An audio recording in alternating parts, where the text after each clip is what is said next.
دن اور رات کی فرض نمازوں کے ساتھ ساتھ فرض نمازوں سے پہلے کی سنتیں، فرض نمازوں کے بعد کی سنتیں، ٹھیک ہے، کیونکہ نبی کریم صلی اللہ علیہ وسلم نے یہ بھی ارشاد فرمایا کہ فرض نمازوں سے پہلے اور بعد کی جو سنتیں ہیں جن کی ٹوٹل تعداد 12 رکعات بنتی ہے دن اور رات میں، آپ نے فرمایا کہ جو بندہ یہ 12 رکعات پڑھتا ہے اللہ تعالیٰ اس کے لیے جنت کے اندر ایک گھر بنا دیتا ہے۔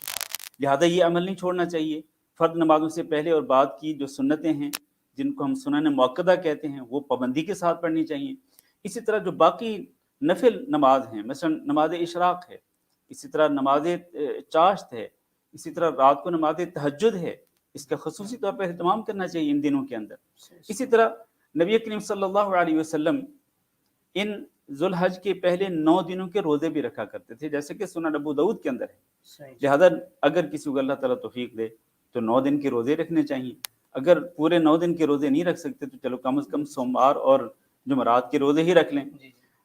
نبی کریم صلی اللہ علیہ وسلم کے ارشاد گرامی ہے کہ جو شخص ایک دن کا روزہ اللہ کے راستے میں رکھتا ہے، ایک دن کا روزہ، تو اللہ تعالیٰ اس کے اور جہنم کے درمیان 70 سال کی مسافت پیدا کر دیتا ہے، یعنی اس کو جہنم سے 70 سال کی مسافت پہ دور کر دیتا ہے۔ یہ بہت بڑی فضیلت ہے صرف ایک روزہ رکھنے کی۔ لہذا ان دنوں کے اندر کثرت کے ساتھ روزے بھی رکھنے چاہیے۔ ایک عمل جو میں نے پہلے ذکر کیا کہ تسبیحات کثرت کے ساتھ پڑھنی چاہیے، کیونکہ تسبیحات جو ہیں یہ اللہ رب العزت کو سب سے محبوب کلام ہے۔ احب الکلام الی اللہ اربع، کہ 4 تسبیحات جو ہیں، 4 کلمات ایسے ہیں جو اللہ رب العزت کو سب سے زیادہ محبوب ہیں، اور وہ کون سے ہیں؟ سبحان اللہ والحمدللہ ولا الہ الا اللہ واللہ اکبر۔ اور نبی کریم صلی اللہ علیہ وسلم یہ ارشاد فرماتے تھے کہ اگر میں یہ 4 کلمات کہوں تو یہ میرے لیے، یہ مجھے دنیا کی ہر چیز سے زیادہ محبوب ہے۔ تو جو کلام اللہ رب العزت کو سب سے زیادہ محبوب ہے، یعنی یہ 4 کلمات، اور جو 4 کلمات نبی صلی اللہ علیہ وسلم کو دنیا کی ہر چیز سے زیادہ محبوب، آج ہم ان کی پرواہ نہیں کرتے، اور ہم اپنی زبان سے کثرت کے ساتھ ہم فضول اور بیہودہ گفتگو کرتے ہیں، لیکن ہمیں چاہیے کہ ہم ان تسبیحات کو، ان اذکار کو کثرت کے ساتھ پڑھیں۔ اسی طرح صدقہ خیرات بھی کثرت کے ساتھ کرنا چاہیے۔ لیکن آپ کے سوال کے ساتھ ایک اور بات جو جڑی ہوئی ہے وہ یہ ہے کہ بعض اعمال ایسے ہیں کہ ان اعمال کو کر کے انسان مکمل حج اور عمرے کا ثواب حاصل کر سکتا ہے۔ شاید آپ کے سوال کا یہی مقصد تھا۔ اس کا ایک پارٹ یہ ہاں جی، تو وہ اعمال جو ہیں وہ کون سے ہیں؟ وہ کئی اعمال ہیں، ان میں سے ایک عمل جو ہے وہ نماز اشراق ہے، جس کا میں نے ابھی ذکر کیا۔ نبی کریم صلی اللہ علیہ وسلم نے ارشاد فرمایا کہ جو بندہ فجر کی نماز پڑھے، اس کے بعد باجماعت نماز ادا کرے، اس کے بعد پھر مسجد میں بیٹھا رہے، اللہ کا ذکر کرتا رہے، دعا کرتا رہے، استغفار کرتا رہے، قرآن پڑھتا رہے، حتیٰ کہ سورۃ طلوع ہو کر تھوڑا سا اونچا ہو جائے، تقریباً 10-12 منٹ 15 منٹ کا وقت گزر جائے سورج کو طلوع ہوئے، اور پھر وہ 2 رکعت نماز ادا کر لے تو اس کو مکمل حج اور عمرے کا ثواب ملتا ہے۔ اور یہ دیکھیں، یہ روزانہ ان 10 دنوں کے اندر بھی روزانہ، اور پورے سال میں آپ روزانہ یہ اجر ثواب حاصل کر سکتے ہیں، حج و عمرے کا ثواب۔ اسی طرح سے ایک اور حدیث سے یہ ثابت ہوتا ہے کہ آپ اگر فرض نماز کے بعد 33 مرتبہ سبحان اللہ پڑھتے ہیں، 33 مرتبہ الحمدللہ پڑھتے ہیں، 34 مرتبہ اللہ اکبر پڑھتے ہیں، تو اس کے ذریعے بھی، اس کی وجہ سے بھی آپ کو مکمل حج کا ثواب ملے گا۔ یہ دوسرا عمل ہوا۔ تیسرا عمل، اس میں ملانا ساتھ لا الہ الا اللہ نہیں، وہ 34 مرتبہ جب پورے کر لیں گے آپ، اچھا، تو پھر یہ 100 مرتبہ یہ تسبیحات مکمل ہو جائیں گے۔ ہاں جی، وہ ایک دوسری حدیث ہے جس میں 33 مرتبہ 33 مرتبہ 33 مرتبہ، اور آخر میں لا الہ الا اللہ وحدہ لا شریک لہ لہ الملک ولہ الحمد وهو علی کل شیء قدیر پڑھ لیں۔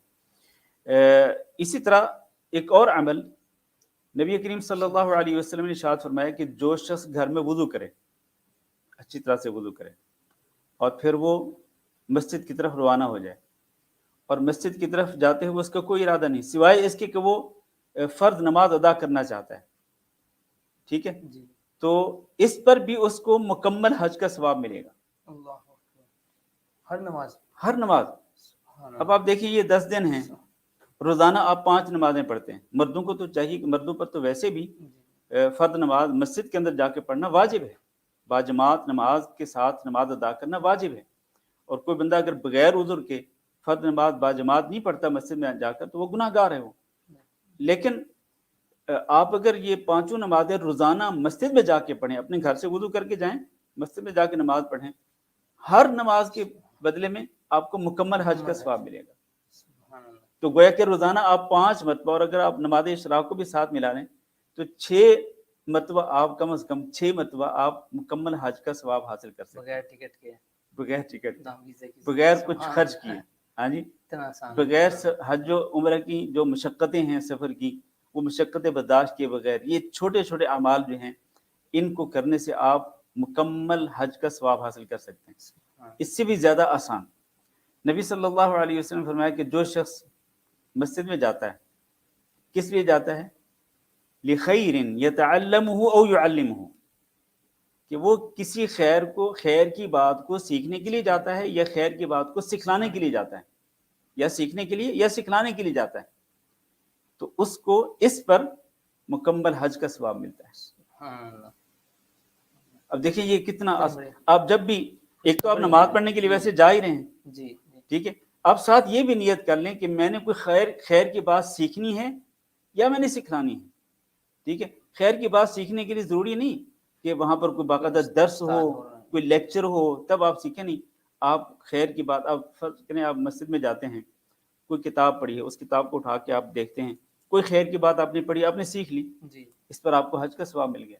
یا آپ نے کوئی خیر کی بات کسی اپنے مسلمان بھائی کو بتلا دی، اس کو سکھلا دی، اس پر آپ کو حج کا ثواب ملے گا. ٹھیک ہے، تو یہ چھوٹے چھوٹے اعمال جو ہیں ہمیں ان میں اصل میں نیت کا استحضار جو ہے وہ ضروری ہے، کیونکہ انما الاعمال بالنیات. آپ اگر نیت کا استحضار کر لیں کہ میں نے اس عمل کے ذریعے یہ ثواب حاصل کرنا ہے، تو اللہ رب العزت تو بڑا ہی مہربان ہے، چھوٹے چھوٹے اعمال پہ اللہ رب العزت بڑا اجر و ثواب دیتا ہے.